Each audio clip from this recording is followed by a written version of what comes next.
The shovel bit into the frozen Montana ground for the 800th time that week. Heinrich Mueller's hands were bleeding through his gloves. His back screamed with every lift of earth. And his neighbors, the ones who could see his homestead from their own claims, were taking bets on when the crazy German would give up and go back east. It was September 1883, and Heinrich Mueller was digging what everyone called the stupidest ditch in Gallatin County. 6 feet deep, 4 feet wide, running in a perfect square around his entire cabin, exactly 12 feet from the walls. 240 feet of trench through soil that fought him every inch, soil mixed with rocks, roots, and the kind of stubborn Montana clay that could break a man's will faster than it broke his shovel. His nearest neighbor, a Scotsman named Duncan MacLeod, rode over one afternoon and sat on his horse, watching Heinrich work. MacLeod was a practical man, a veteran of 10 Montana winters, and he'd seen plenty of greenhorns come and go. He'd seen them try all kinds of fool ideas before the territory sorted them out. "What in God's name are you doing, Mueller?" MacLeod finally asked. "Digging," Heinrich replied, not stopping his work. "I can see that. But digging what? A moat? You expecting Indians to lay siege? Not a moat. A trench." "For what purpose?" "To keep my cabin warm." MacLeod stared at him for a long moment. Then he laughed. Not a polite chuckle, but a full, hearty laugh that echoed across the valley. "You're digging a ditch to keep warm? Man, you've lost your mind. That's the craziest thing I've heard since I came to Montana.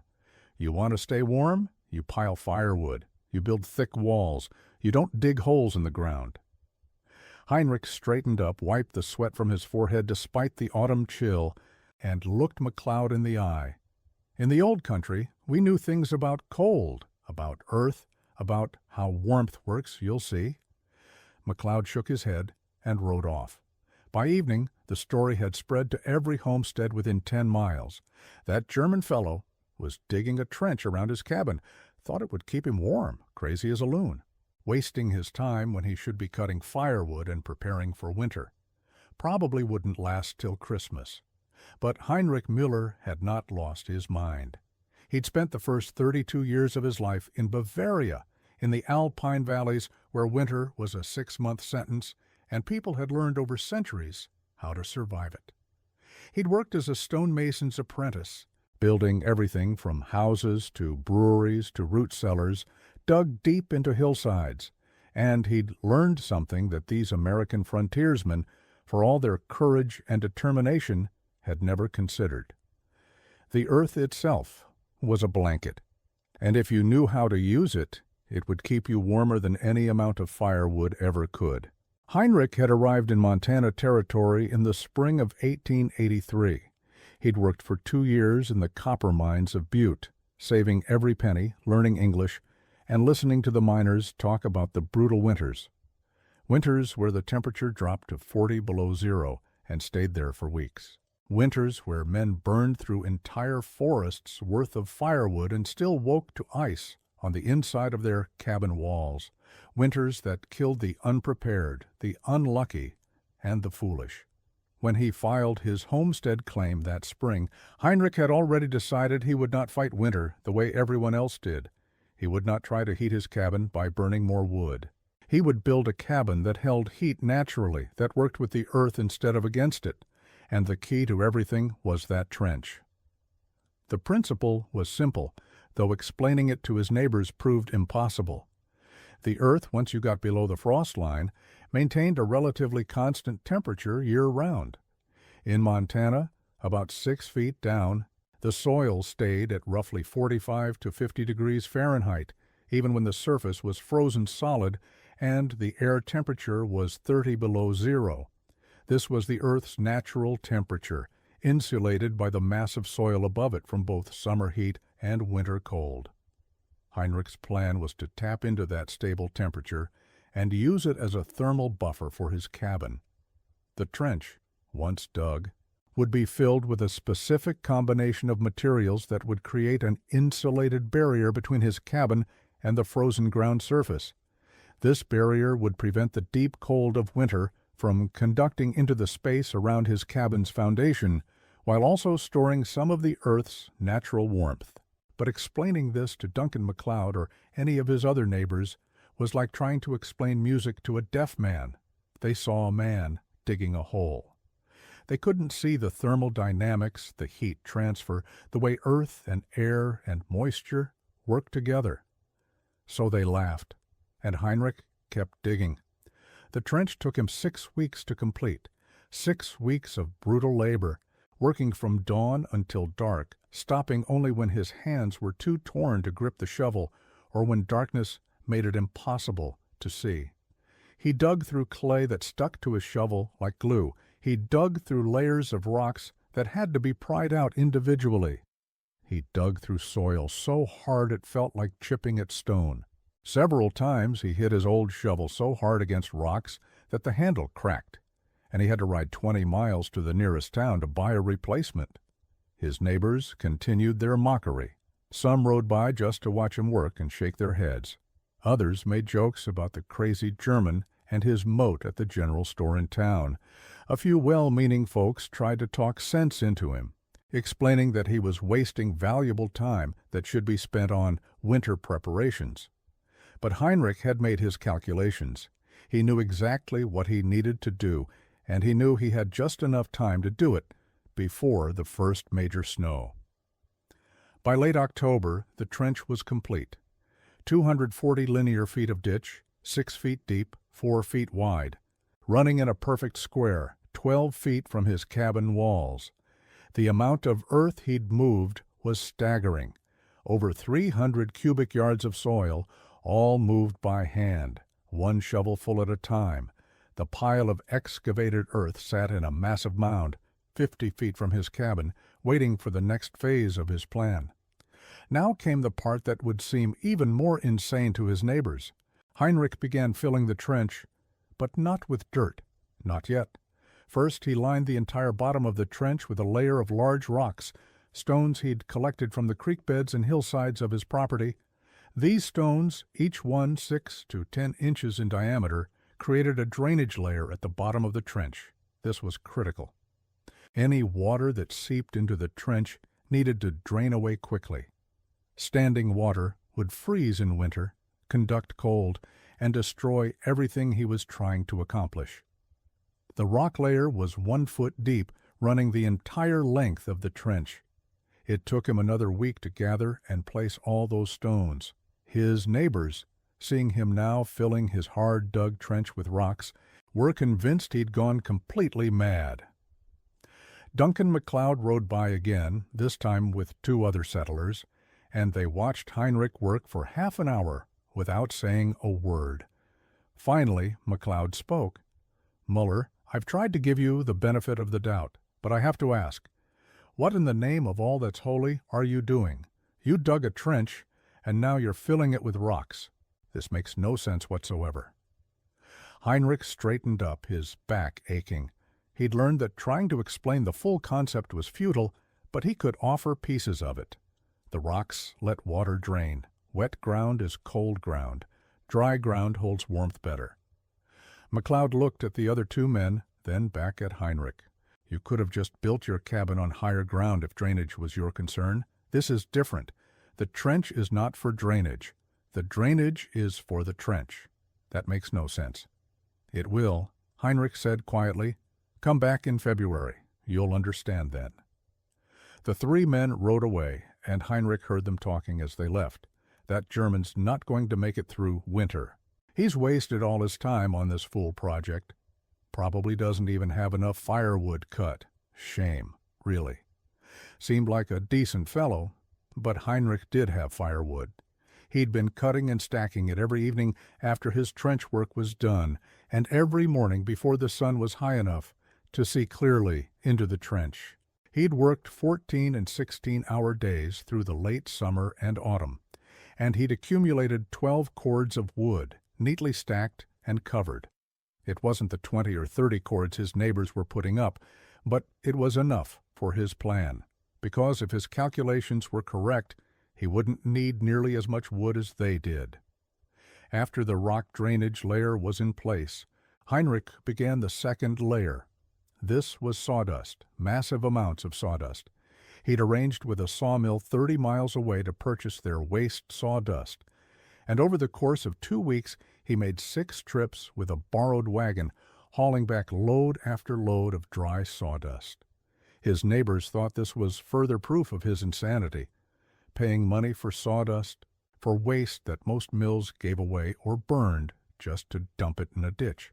But Heinrich knew something about sawdust that was well understood in Europe, but largely forgotten on the American frontier. Sawdust was one of the best natural insulators available. Dry sawdust contained thousands of tiny air pockets, and trapped air was the secret to all insulation. Each particle of sawdust was separated from its neighbors by air, and air, when it couldn't move through convection, conducted heat very poorly. He filled the trench with sawdust to a depth of 3 feet on top of the rock layer. This created a massive insulating barrier, 3 feet thick and 6 feet deep, running around his entire cabin. The sawdust layer weighed tons, thousands of pounds of carefully placed material.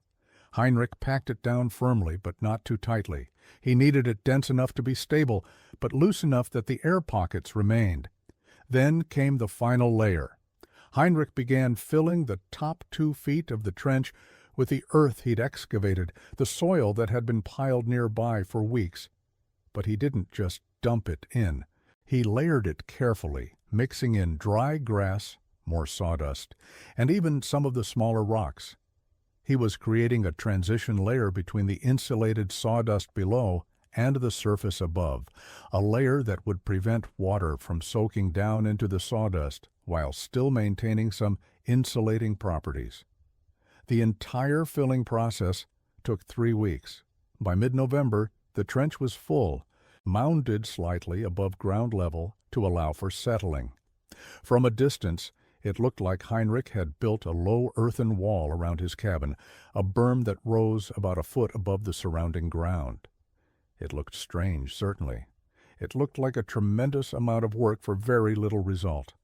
It looked, his neighbors agreed, like the final proof that Heinrich Mueller had wasted his entire season on a project that would accomplish nothing. But Heinrich had one more element to add. Using the leftover lumber from his cabin construction, he built a low wooden fence on top of the berm, just 18 inches high, running the entire perimeter. This fence wasn't for keeping anything in or out. It was to hold additional insulating material that he planned to add. Before the first snow fell, Heinrich piled dry grass, hay, and pine boughs against the inner side of this little fence, creating an additional layer of insulation above ground level. The result was a cabin that sat in the center of a carefully engineered thermal buffer zone. The trench system created a barrier 12 feet wide around the entire structure, a zone where the temperature would be moderated by the insulated earth below and the earth's natural warmth from beneath the frost line. Cold air from the surface couldn't easily penetrate this zone. The frozen ground couldn't conduct its cold directly to the cabin's foundation, and any warmth that leaked from the cabin would be partially reflected back by the insulating properties of the trench fill. Heinrich had also built his cabin with this system in mind. The foundation was stone, rising 3 feet above ground level, with the wooden structure sitting on top of this stone base. This elevation meant that the wooden walls of the cabin never touched the ground, preventing moisture rot and also creating a small air gap that the trench system would help moderate. The cabin itself was well built, double wall construction on the north and west sides, tight chinking, and a substantial stone fireplace in the center of the structure rather than against an outer wall. By late November, everything was ready. Heinrich had his cabin, his trench system, his firewood stacked and covered, and his supplies laid in for winter. He'd worked harder in the past 6 months than he'd ever worked in his life, and he was exhausted. But he was also confident. He'd built according to principles he'd learned in Bavaria, principles tested by centuries of alpine winters. Now he would find out if those principles held true in Montana. The first real cold snap came in early December. The temperature dropped to 20 below zero. The wind howled across the prairie at 30 miles per hour. It was the kind of night that tested every cabin, every stove, every preparation. In cabins across the valley, settlers fed their fires constantly, burning through wood at an alarming rate, and still the cold seeped in through walls, around doors, through every tiny gap in the chinking. Duncan MacLeod, in his standard single-wall cabin, burned wood all night long and woke to frost on the inside of his walls. His wife and 3 children huddled together under every blanket they owned, and still the cold found them. When morning came, MacLeod estimated he'd burned half a cord of wood in a single night, an unsustainable rate. If the winter continued like this, he'd run out of wood long before spring. Heinrich Mueller, in his cabin surrounded by the trench, had a different experience. He'd built a fire in his central fireplace around sunset, a good fire, but nothing excessive. He'd let it burn for 2 hours, heating the mass of stone in the fireplace and warming the cabin. Then he'd damped it down to coals and gone to bed. When he woke the next morning, the cabin was cool, certainly. His breath made mist in the air. But the cold was nothing like what MacLeod was experiencing. The inside temperature of Heinrich's cabin, measured by a thermometer he'd brought from Bavaria, was 42 degrees Fahrenheit. Outside, it was still 20 below. That was a 62-degree difference. But more importantly, the cabin had maintained that interior temperature all night, with no active fire, just the slowly cooling stone mass of the fireplace and the thermal buffer provided by the trench system. The walls showed no frost on the interior. The floor, though cold to bare feet, wasn't frozen.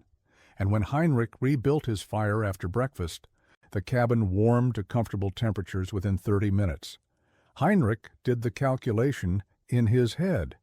In one night, he'd burned perhaps 1/10 the wood MacLeod had burned, and his cabin had stayed noticeably warmer. If this held true for the entire winter, he'd use a fraction of the firewood his neighbors would require. The trench system was working exactly as he'd planned. But he didn't ride out to tell anyone. He simply continued his routine.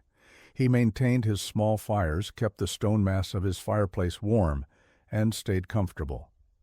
He spent his time reading the books he'd brought from Germany, writing letters to family back home, and working on small projects.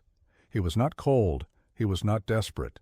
He was not burning through his wood supply in a panic. He was, by frontier standards, remarkably comfortable. Word began to spread in strange ways. A traveler passing through the valley stopped at MacLeod's cabin, half frozen from the journey. MacLeod gave him food and a place by the fire to thaw out. The traveler mentioned that he'd passed by that German fellow's place the night before. Saw smoke coming from the chimney, but not much. Probably about froze to death in this cold, poor fellow. MacLeod felt a pang of guilt.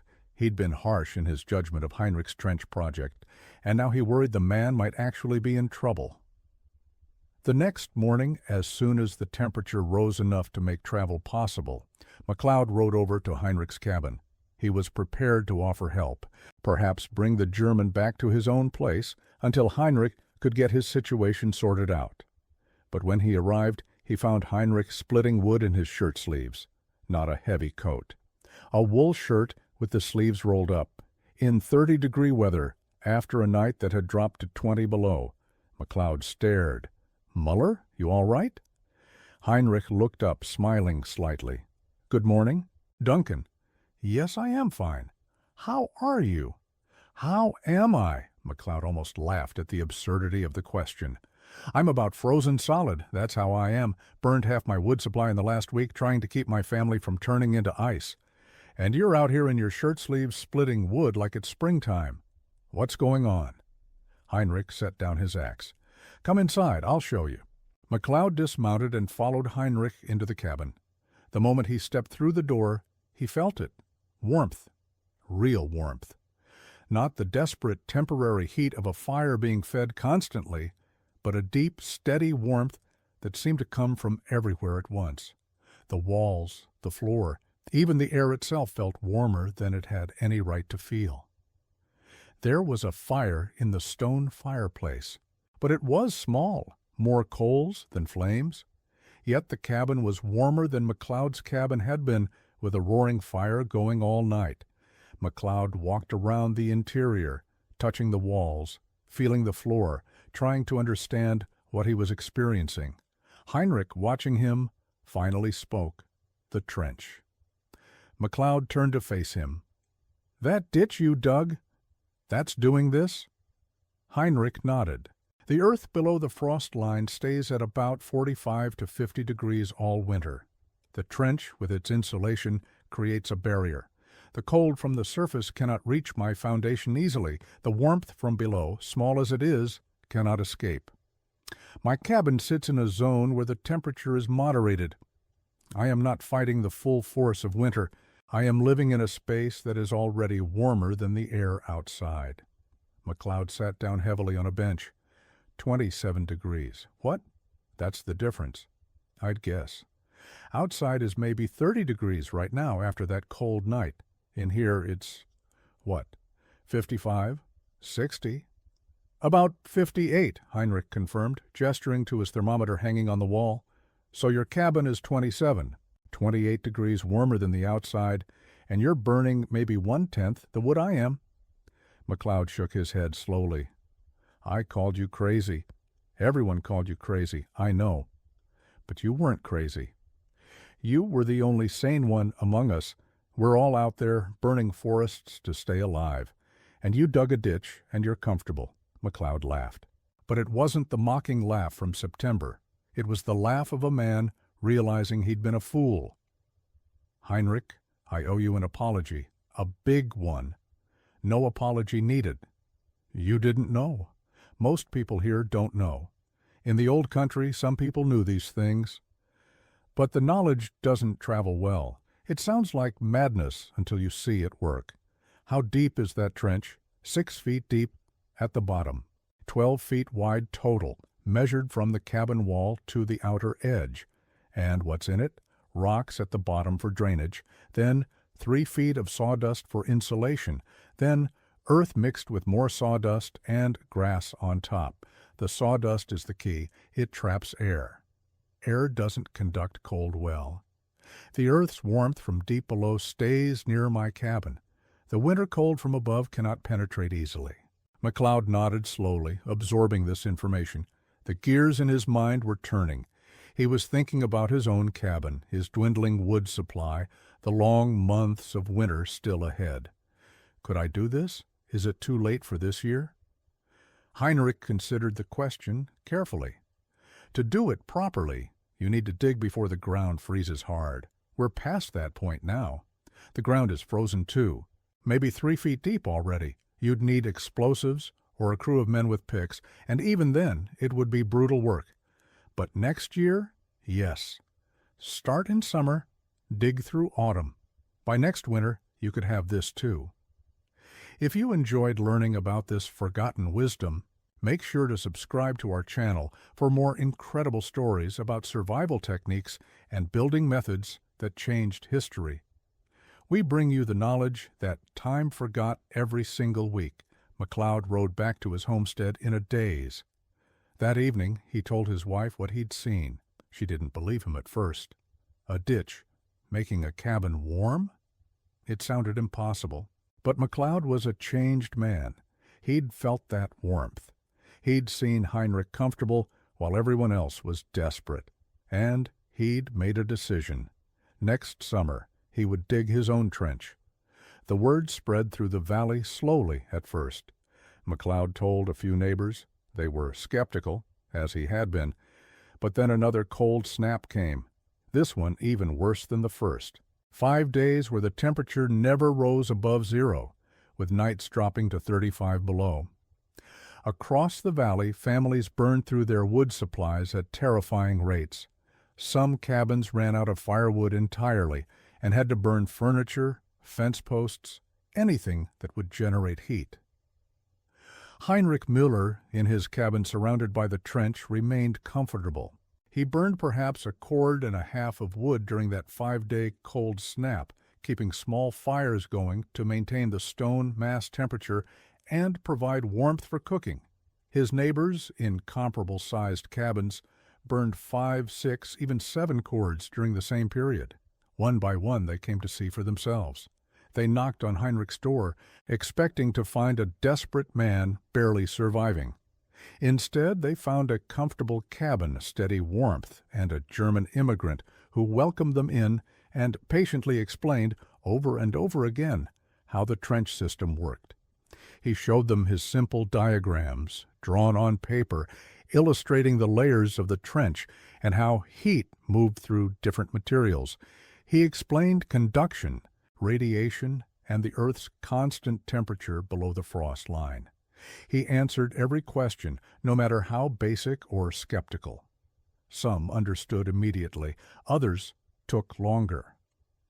A few remained unconvinced, certain there must be some trick, some secret element Heinrich wasn't revealing. But the evidence was impossible to deny. The cabin was warm. The wood consumption was minimal. The comfort level was unprecedented. Heinrich Mueller's crazy ditch had turned into the most talked-about innovation in Gallatin County. By January of 1884, Heinrich had visitors almost every day. Some came from 50 miles away, traveling through dangerous winter conditions just to see the cabin with the magic trench. Heinrich showed them all the same patience, the same careful explanations. He never acted superior or smug. He simply shared what he knew, the knowledge from the old country that could save lives and wood and misery on the American frontier. The impact went beyond just the immediate neighbors. A newspaper reporter from Bozeman heard about the German and his warm cabin and rode out to investigate. The resulting article, published in February 1884, described Heinrich's trench system in detail. It included interviews with neighbors who confirmed the temperature differences and wood consumption rates. The article spread throughout Montana Territory and beyond. Letters began arriving at Heinrich's cabin, settlers from Wyoming, Dakota, even Idaho, asking for more details about the trench construction. Heinrich spent his winter evenings writing responses, drawing diagrams, explaining the principles as clearly as he could in his still imperfect English. He became, quite by accident, a teacher of thermal dynamics to the American West. Duncan MacLeod, true to his word, began digging his own trench in June of 1884. He recruited 2 of his sons and a neighbor to help, and the 4 of them completed the project in 5 weeks. MacLeod followed Heinrich's specifications exactly, 6 feet deep, 12 feet wide, the same layering of rocks, sawdust, and earth. When winter came, MacLeod experienced the same dramatic reduction in wood consumption and increase in comfort that Heinrich had. His wife, who'd been skeptical of the entire project, became its most enthusiastic advocate. She told every woman in the valley that the trench system had transformed their winter from a desperate survival struggle into something almost bearable. By the summer of 1885, 7 families in the valley were digging trenches around their cabins. By 1886, it was 15 families. The technique spread organically, taught neighbor to neighbor, family to family. Heinrich's innovation became part of the standard wisdom of Montana homesteading. New settlers arriving in the territory were advised by old-timers to dig the trench first, before building the cabin if possible, or immediately after if the cabin already existed. The technique evolved as it spread. Some settlers discovered that the trench didn't have to be a perfect square. It could be adapted to the terrain, wider on the north side where prevailing winds hit, narrower on the south where the winter sun provided some warmth. Others experimented with different insulating materials. Some used chopped straw instead of sawdust. Others tried layers of bark, dry leaves, or even wool scraps. The fundamental principle remained the same: create an insulated barrier between the cabin and the frozen ground, tap into the Earth's stable temperature below the frost line, and moderate the cabin's thermal environment, Engineers and architects in the eastern states reading about Heinrich's technique recognized it as an intuitive application of principles that were just beginning to be formally understood in the emerging field of thermodynamics. Heinrich had never read a physics textbook or studied heat transfer equations, but he'd arrived at practical solutions that aligned perfectly with scientific theory. His trench system was, in modern terms, a geothermal buffer zone, using the Earth's constant temperature as a thermal mass and creating an insulated envelope around the structure. The economic impact was significant. A family that could heat their cabin on 6 cords of wood instead of 20 cords saved approximately $200 in labor and wood costs over a winter, a substantial sum in the 1880s. They also saved time. Time not spent cutting, hauling, splitting, and constantly feeding wood into a fire could be spent on other productive activities or simply on rest. The health impacts were notable too. Cabins that maintained more stable, warmer temperatures saw fewer cases of respiratory illness, fewer episodes of frostbite, and generally healthier families. Heinrich's own homestead thrived. With more time available due to reduced wood-cutting needs, he was able to focus on improving his land.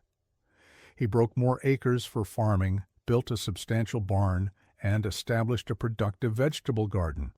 By 1887, just 4 years after arriving in Montana, he had one of the most successful homesteads in the valley.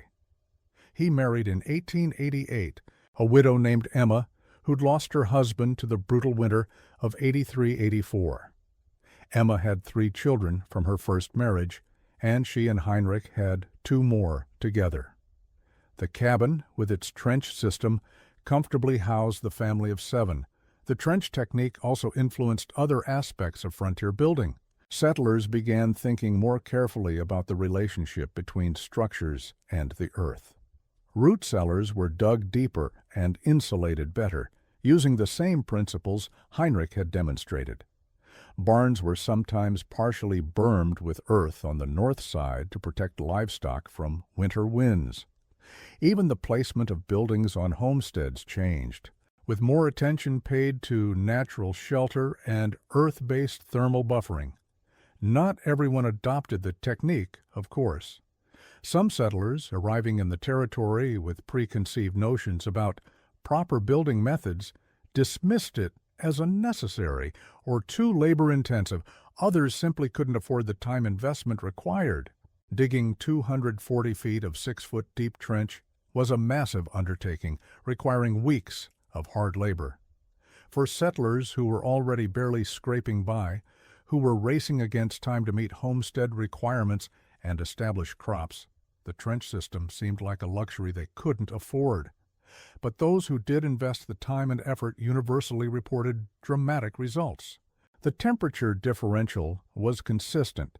Cabins with properly constructed trench systems maintained interior temperatures 20 to 30 degrees Fahrenheit, warmer than the outside air, even with minimal heating. The wood savings were equally consistent, typically 60 to 75% reduction in fuel consumption compared to standard cabin construction. Heinrich continued to refine his techniques over the years. He discovered that adding a second small trench, about 2 feet deep and 1 foot wide, just outside the main trench, could create an additional thermal break that improved performance in the most extreme cold. He experimented with different depths of insulation, eventually determining that the 3-foot sawdust layer he'd originally used was close to optimal. Thicker didn't significantly improve performance, and thinner noticeably reduced effectiveness. He also developed a summer modification. In the hot Montana summers, the same trench system that kept the cabin warm in winter could help keep it cool. By opening vents near the floor of the cabin and installing simple air scoops on the roof, Heinrich created a circulation system where cool air from near the trench level would be drawn into the cabin while hot air escaped through the roof. The Earth's constant 50-degree temperature, which provided warmth in winter, provided cooling in summer. The cabin never became truly cool on hot days, but it remained noticeably more comfortable than unmodified cabins that baked in the summer sun. In 1890, Heinrich was approached by a professor from the Montana School of Mines who'd heard about his trench system.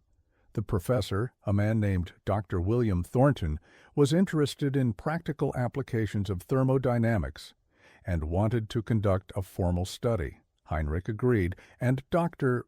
Thornton spent 2 weeks at the Mueller homestead, taking measurements, recording temperatures at various depths in the trench and at various points inside and outside the cabin, and documenting the entire system. Dr. Thornton's resulting paper, published in the Journal of Applied Thermal Engineering in 1891, provided the first scientific analysis of Heinrich's technique. Thornton confirmed that the trench system created a geothermal buffer zone with significantly reduced thermal conductivity compared to untreated ground. He measured temperature gradients throughout the trench layers and calculated heat transfer rates.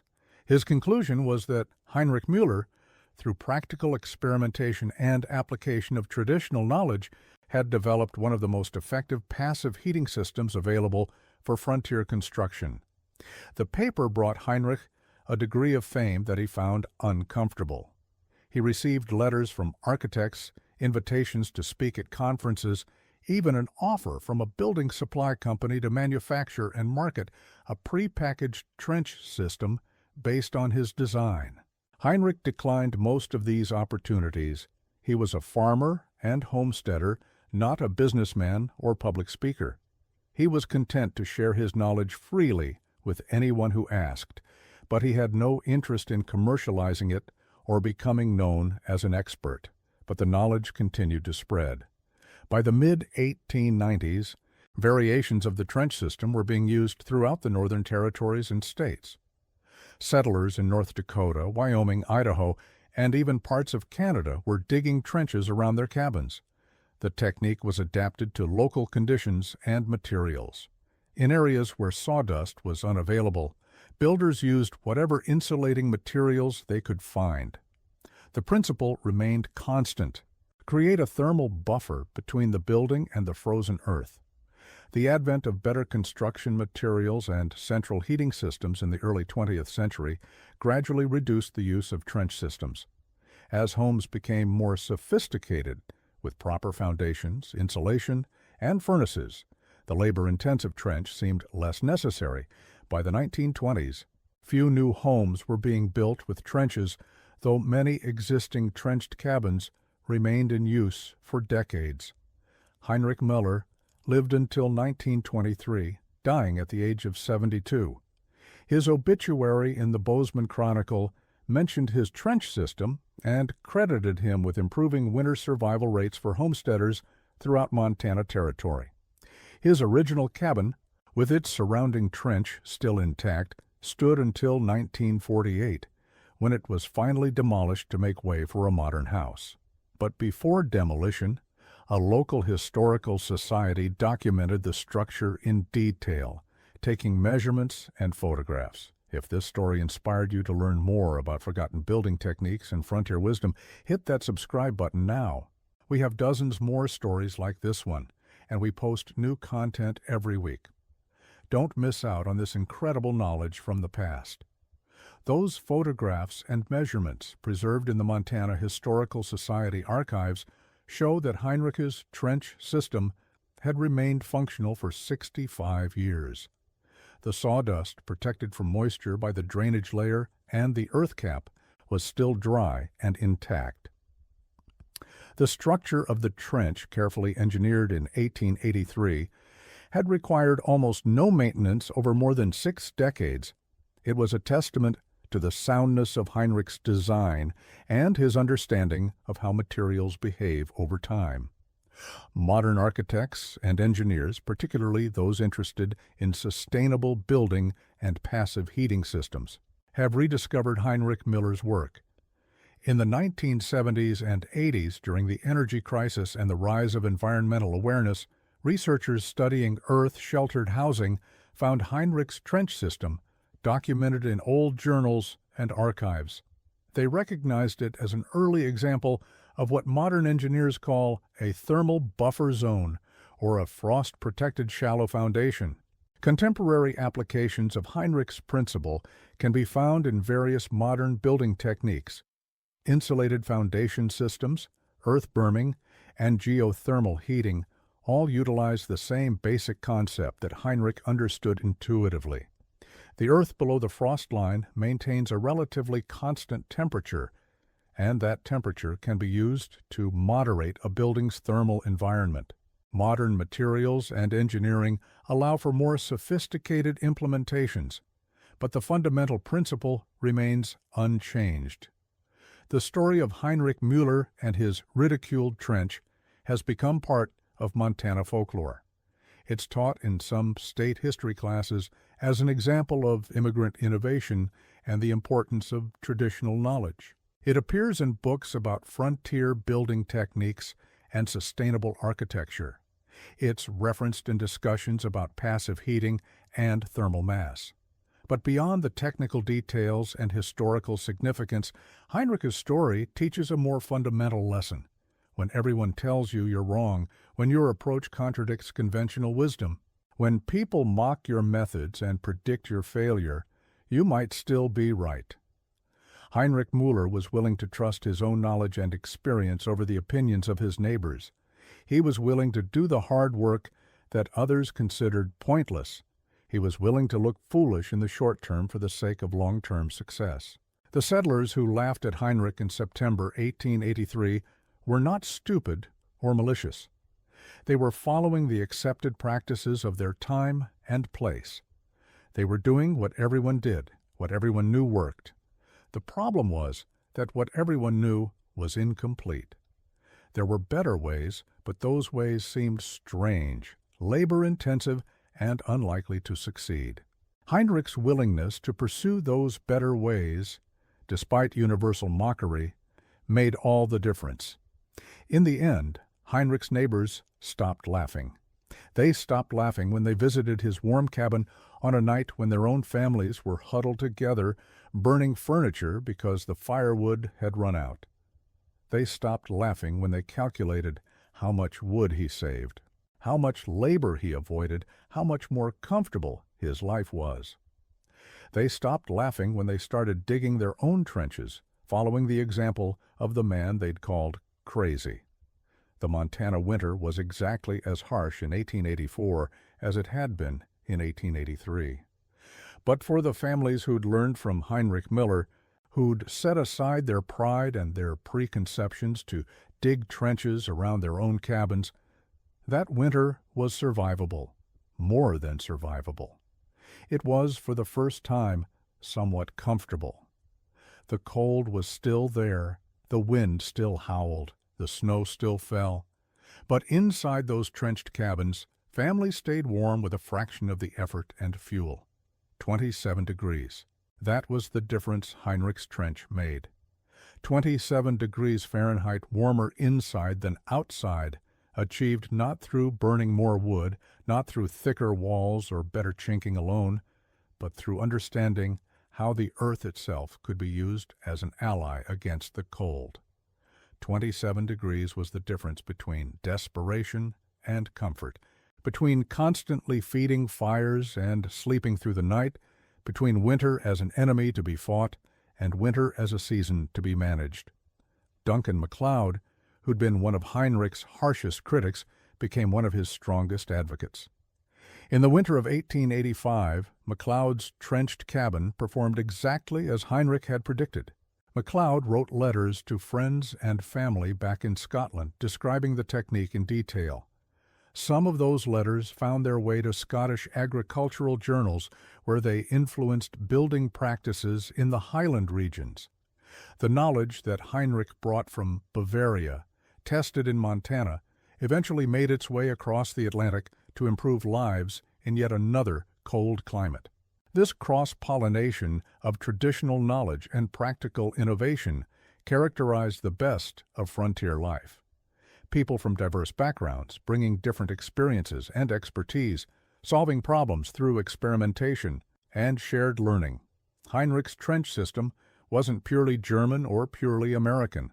It was a hybrid, combining European understanding of earth and thermal mass with American pragmatism and adaptability to frontier conditions. The technique also demonstrated the importance of thinking beyond immediate, obvious solutions. Everyone knew you needed firewood to stay warm in winter. That was self-evident. The conventional response to cold was to burn more wood, to cut and stack and haul and split until you had massive piles of fuel. Heinrich looked at the same problem and asked a different question. Instead of asking how to burn more wood efficiently, he asked how to need less wood in the first place. That shift in perspective made all the difference. His neighbors had been solving the wrong problem. They were trying to generate more heat, when the real issue was heat retention. Heinrich understood that keeping heat in was more important than generating heat in the first place. The trench system didn't produce any heat on its own. What it did was prevent heat loss, moderate temperature swings, and create a more stable thermal environment. It changed the fundamental equation of winter survival. This principle applies far beyond cabin heating. In countless situations, the solution isn't to work harder at the obvious approach, but to step back and reconsider the problem itself. Are you addressing the root cause or just the symptoms? Are you following convention because it's right or because it's what everyone does? Heinrich's willingness to question conventional wisdom and trust his own analysis led to a breakthrough that improved thousands of lives. The physical evidence of Heinrich's innovation has largely disappeared. His original cabin is gone. Most of the trenched cabins built in the 1880s and 90s have been demolished or significantly modified. The technique itself fell out of use as construction methods advanced, but the story remains, preserved in letters, newspaper articles, Dr. Thornton's scientific paper, and the oral traditions of Montana families whose ancestors survived winters in trenched cabins. In recent years, there's been renewed interest in Heinrich Mueller's work. Sustainable building advocates interested in low-tech, low-cost methods for improving home energy efficiency have studied the historical accounts and experimented with modern versions of the trench system. Some off-grid homesteaders in northern climates have successfully implemented variations of Heinrich's technique, confirming that the principles are as valid today as they were in 1883. A doctoral student at Montana State University completed a dissertation in 2008 analyzing the thermal performance of Heinrich Mueller's trench system using modern computational fluid dynamics and finite element analysis. The study confirmed that Heinrich's intuitive design was remarkably optimal. The 6-foot depth put the bottom of the trench well below the frost line. The 12-foot width created sufficient thermal buffering without being wastefully large. The 3-foot sawdust layer provided insulation equivalent to modern insulation materials. Heinrich, working by trial and error and traditional knowledge, had arrived at a design that modern engineering could barely improve upon. The story of Heinrich Mueller teaches us to value knowledge from unexpected sources, to question conventional wisdom, to be willing to work hard for long-term benefits, and to trust our own judgment even when everyone disagrees. These lessons extend far beyond building trenches around cabins. They apply to business, to relationships, to any situation where the crowd is confidently moving in one direction and you sense that a different path might be better. Heinrich faced a choice in the summer of 1883. He could build his cabin the way everyone said was right, quick and cheap and conventional, or he could invest enormous effort in a technique that everyone said was crazy. He chose the harder path, the mocked path, the path that made people question his sanity. And that choice, that willingness to be different and do the extra work, made all the difference when winter arrived. The neighbors laughed when he dug his trench. They laughed through September, October, and into November. They stopped laughing in December when the temperature dropped to 20 below, and their cabins became ice boxes while Heinrich's stayed warm. They stopped laughing when they calculated their wood consumption and realized Heinrich was using a fraction of what they burned. They stopped laughing when they visited his cabin and felt the warmth that seemed impossible, given the small fire he maintained. And then, instead of laughing, they started digging, they started learning, they started applying the principles Heinrich had demonstrated. The mockery turned to respect, the skepticism turned to adoption, and the crazy German's ditch became the smart homesteader's standard practice. It took one brutal winter to prove Heinrich right. But once proven, the knowledge spread rapidly because the benefits were undeniable. This is how progress happens on the frontier and everywhere else. Someone tries something different, something that seemed foolish or excessive to conventional thinking. They're mocked, dismissed, written off as crazy. Then the test comes, the moment of truth, the winter that separates preparation from wishful thinking. And if the unconventional approach works, if it delivers results that the conventional approach cannot match, then slowly, grudgingly, the crowd shifts. The innovator becomes the expert. The crazy idea becomes the new standard. Heinrich Mueller never sought fame or profit from his innovation. He shared his knowledge freely with anyone who asked. He drew diagrams, explained principles, answered questions, and helped neighbors plan their own trench systems. He understood that survival knowledge should not be hoarded. It should be shared, spread, adapted, and improved. His generosity ensured that his innovation helped hundreds of families, not just his own. The temperature inside Heinrich's cabin on a February night in 1884, when the outside air was 10 below zero, was 53 degrees Fahrenheit. Inside Duncan MacLeod's cabin on the same night before he built his trench, the temperature was 18 degrees. That 35-degree difference represented the gap between suffering and comfort, between burning through wood supplies in a panic and sleeping soundly through the night. 27 to 35 degrees Fahrenheit. That's what Heinrich's ridiculed trench provided. That's what 6 weeks of brutal labor digging through rocky Montana soil purchased. That's what trusting your own judgment over the crowd's opinion was worth. That's what being willing to look foolish while doing the right thing delivered. When spring came in 1884, Heinrich Mueller had 3/4 of his wood supply remaining. His neighbors had burned through everything they'd cut and more. Some had dismantled sheds and fences to fuel their fires. Others had purchased wood at desperate prices from those with surplus. Heinrich, meanwhile, had stayed warm all winter on just a few cords, and he'd spent his time productively instead of in constant firewood panic. The story ends not with a dramatic conclusion, but with quiet vindication. Heinrich lived a long, productive life on his Montana homestead. He raised a family in the cabin that the neighbors had mocked. He shared his knowledge generously and influenced building practices throughout the northern frontier. He never became wealthy or famous, but he achieved something more valuable. He solved a fundamental problem of frontier survival, and he did it through intelligence, hard work, and the courage to ignore those who called him crazy. The neighbors laughed when he dug his trench around his cabin. But Heinrich Mueller had the last laugh. It was a warm laugh from a comfortable cabin on a bitterly cold Montana night, while all around him his neighbors shivered and wondered what they'd missed. The answer was simple.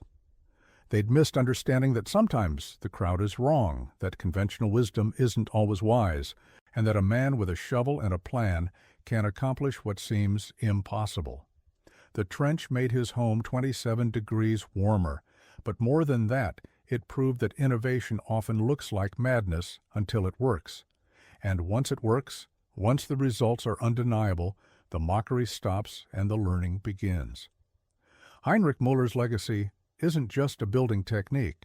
It's a reminder that the person everyone calls a fool might be the only one seeing clearly.